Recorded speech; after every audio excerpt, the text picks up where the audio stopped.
In automotive terms, a 36-year-old vehicle qualifies as downright elderly, yet the venerable Mercedes-Benz G-Wagon shows no sign of retiring.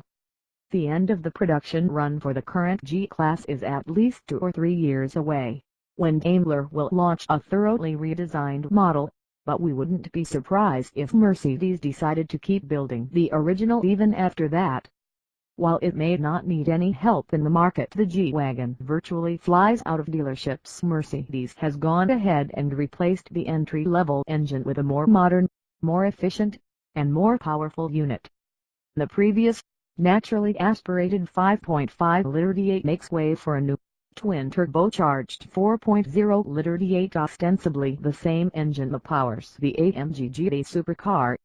It's rated at 416 horsepower and 450 pounds-feet of torque, a significant step up from its predecessor's 382 horsepower and 391 pounds-feet.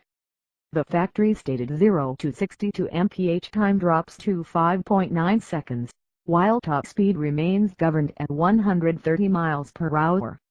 EPA figures aren't in yet, but we would not expect a whole lot of improvement over the old engine's 12 over 15 miles per gallon city/highway ratings.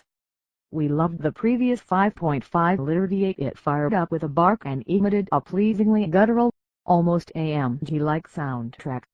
So we're happy to report that the new engine, despite turbocharging, sounds very similar to the old one.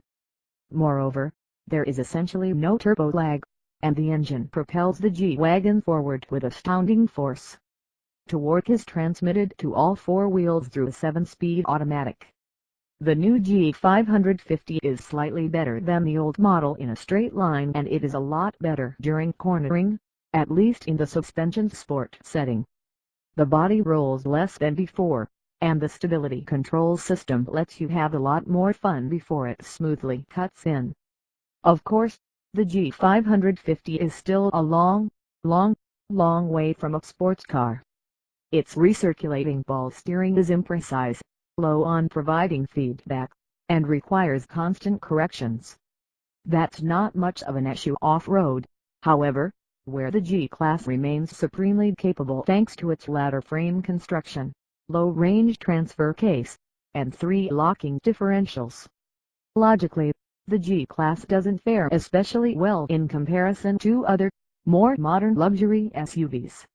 An Audi Q7, a Toyota Land Cruiser, a Cadillac Escalade, or a Range Rover are more comfortable, they handle better, and they offer far more contemporary technologies than the G550. G-Wagon buyers don't care, however. The SUV exists almost in its own stratosphere, like the Jeep Wrangler or even a Rolls-Royce Phantom.